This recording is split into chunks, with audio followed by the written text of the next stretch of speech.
Centre issues new guidelines to regulate different activities during the period of extended lockdown based on the risk profiling of the districts of the country into red, green and orange zones. Existing lockdown guidelines in Nagaland to remain inoperative till fresh guidelines are issued.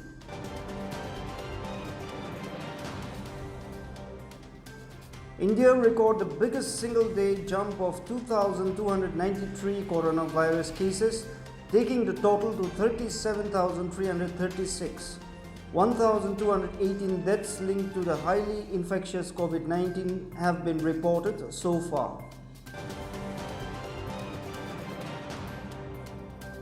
And Prime Minister holds meeting on education and emphasizes on the need for adopting technology in education delivery, quality in teaching learning environment. Hello viewers, welcome to News and Trends. You're watching the Daily News Bulletin with me, KV Nurmi. The centre yesterday decided to extend the ongoing lockdown by 2 weeks from 4th of this month. The Ministry of Home Affairs issued an order under the Disaster Management Act 2005 to further extend the lockdown. Home Ministry said the decision has been taken after a comprehensive review of the COVID-19 situation. The ministry also issued new guidelines to regulate different activities in this period based on the risk profiling of the districts of the country into red, green and orange zones. The guidelines have permitted considerable relaxations in the districts falling in the green and orange zones. The prohibited activities include travel by air, rail and metro and interstate movement by road, running of schools, colleges and other educational and training hospitality services, cinema halls, malls, gymnasiums, sports complexes. All social, political, cultural and other kinds of gatherings and religious places or places of worship for public will also remain shut. Movement of persons by air, rail and road is allowed for select purposes and for purposes as permitted by MHA. E-commerce activities in the red zones are permitted only in respect of essential goods. Private offices can operate with up to 33% strength as per requirement, with the remaining persons working from home. All government offices shall function with senior officers of the level of Deputy Secretary and above at full strength, and the remaining staff attending up to 33% as per requirement. Most of the commercial and private establishments have been allowed in the red zones, which includes print and electronic media, IT and IT-enabled services, data and call centers, cold storage and warehousing services, private security and facility management services, and services provided by self-employed persons except for barbers. The new lockdown guidelines permit various activities in green zones. Here are a few of them mentioned. All activities are permitted in green zones except those prohibited throughout the country, irrespective of the zonal division. Buses can operate with up to 50% seating capacity and bus depot can operate with up to 50% capacity. All goods traffic is permitted in green zones. No state or union territory shall stop the movement of cargo for cross-land border trade under treaties with neighboring countries. No separate pass or any sort is needed for such movement, which is essential for maintaining the supply of chain of goods and services across the country during the lockdown period. In the orange zones, in addition to activities permitted in red zone, taxis and cab aggregators will be permitted with one driver and one passenger only. Inter-district movement of individuals and vehicles will be allowed for permitted activities only. Four-wheeler vehicles will have maximum 2 passengers beside the driver, and pillion riding will be allowed on 2-wheelers. In the green zones, all activities are permitted except the limited number of activities which are prohibited throughout the country irrespective of the zone. However, buses can operate with up to 50% seating capacity and bus depots can operate with up to 50% capacity. Also, e-commerce websites to deliver non-essential items in orange and green zones.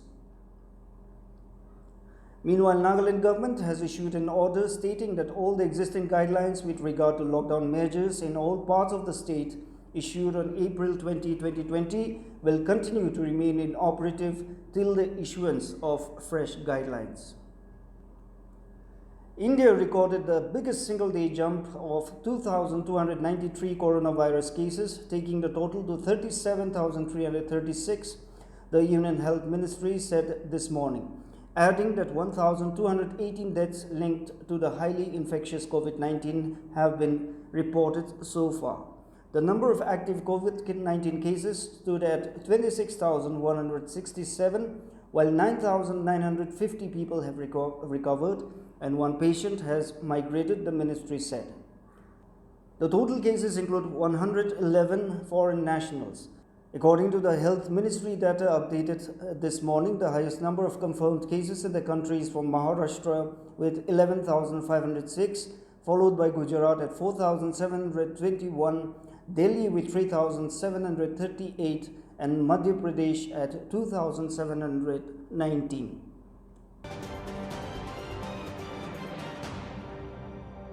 Worldwide, over 34 lakh people have so far contracted the illness. Nearly 2.3 lakh people have lost their lives.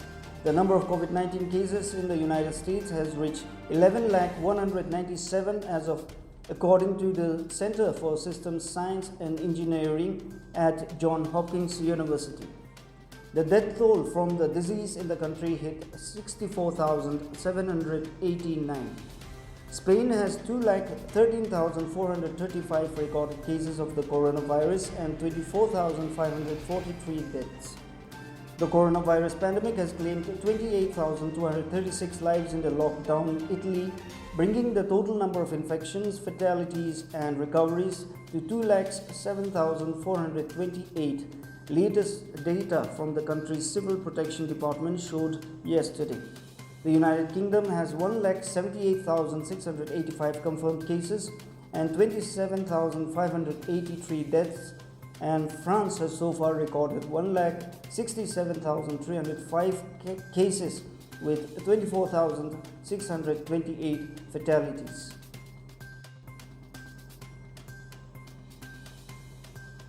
Prime Minister Narendra Modi held a meeting on education and emphasized the need for adopting technology in educational delivery, quality in teaching learning environment. Issues and reforms required in education sector, including national education policy, were discussed. Special emphasis was given on the use of technology in the education sector and enhancing learning and adapting by the use of technology such as online classes, education portal, and class-wise broadcast on dedicated educational channels. The focus was on bringing uniformity in education, providing universal access to quality education, improving the quality of elementary education through a new national curriculum framework that focuses on multilinguistic 21st century skills, integration of sport and art, environmental issues, etc. The use and promotion of technology in various modes for education at schools and higher levels was also discussed in detail, that is, online mode, TV channels, radio, podcasts, etc. Reforming the higher education scenario by making Indian education system at par with the highest global standards, making education effective, inclusive, contemporary, rooted in the Indian culture and ethos.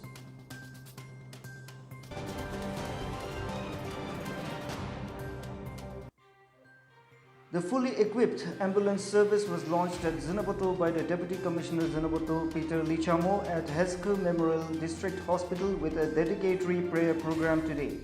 In his address to the frontline workers, public leaders and heads of departments, the Deputy Commissioner appealed to the department concerned to make use of the ambulance service with utmost sincerity, benefiting the general public to the fullest and to yield blessings through it.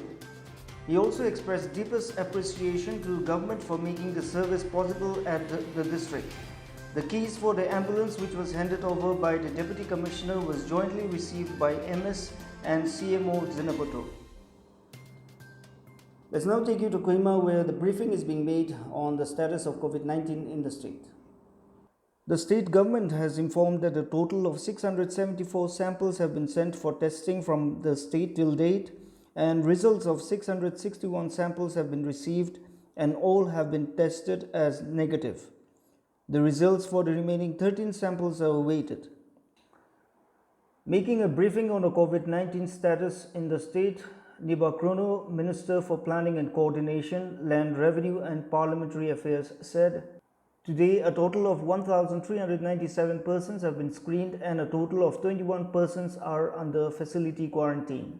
He said today the Chief Minister, along with the Deputy Chief Minister, Speaker, Ministers, Leader of Opposition, Advisors, Member Lok Sabha, Member Rajya Sabha and the members of Nagaland Legislative Assembly discussed the COVID-19 pandemic situation in the state in a meeting.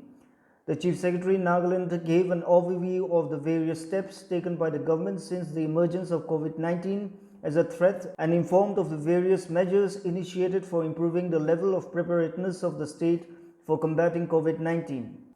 In the health sector, the concerned department gave details of the steps taken for increasing the capabilities and the improvements carried out in the existing health infrastructure for combating the dreaded virus.